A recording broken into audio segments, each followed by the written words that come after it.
वाढत्या तापमानामुळे आजपासून राज्यातील सर्व शाळांना सुट्ट्या जाहीर। 15 जून पासून शाळा सुरू होणार।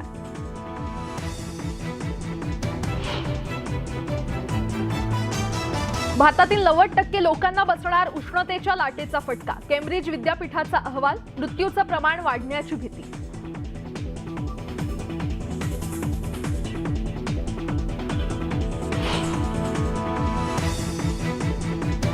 उन्हाच्या तडाख्यानं राज्यात विजेच्या मागणीत वाढ। 31,994 मेगावॅटचा उच्चांक गाठला, तर मुंबईत विजेची मागणी सर्वाधिक।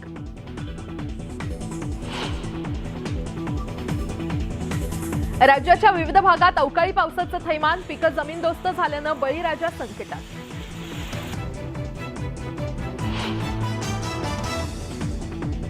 जगभर भात महागणार, मात्र भारत टाळणार। जगभरात यंदा तांदळाची अभूतपूर्व टंचाई, देशात मात्र भरघोस उत्पादन।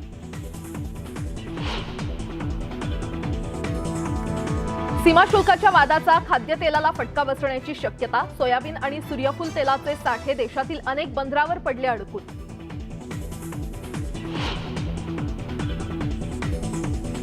राज्यात अवघे 56,000 युनिट रक्त शिल्लक। शिबिरांचं आयोजन करण्याचं आवाहन।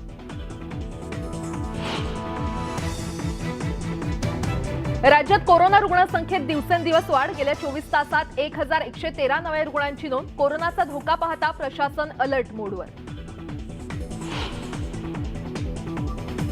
सिडको घरांच्या किमतींबाबत सकारात्मक निर्णय घेणार। राज ठाकरेंसोबतच्या बैठकीत मुख्यमंत्री एकनाथ शिंदेंचं आश्वासन। कोल्हापुरात धावणार एसटीच्या 15 ज्यादा बस। अक्षय तृतीयेच्या मुहूर्तावर प्रवाशांना एसटी महामंडळाचं गिफ्ट। विरुद्ध दिशेनं वाहन चालवणाऱ्यांवर कारवाईचा बडगा। मुंबईत आठवडाभरात 20,000 वाहन चालकांकडून 72 लाखांचा दंड वसूल।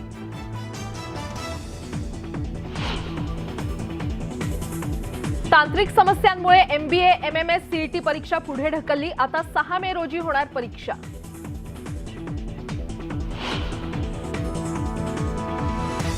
खंडाळा इथे ट्रेकिंगसाठी गेलेल्या ट्रेकरचा दरीत पडूनही वाचला जीव। झाडावर अडकलेल्या हरिश्चंद्र मंडोलेची सुखरूप सुटका।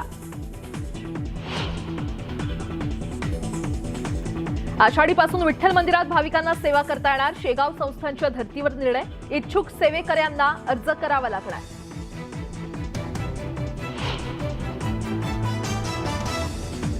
काश्मीरमधील पुंछ जम्मू हायवेवर दहशतवाद्यांच्या ग्रेनेड हल्ल्यात लष्करी वाहनाला भीषण आग। 5 जवानांचा होरपळून मृत्यू।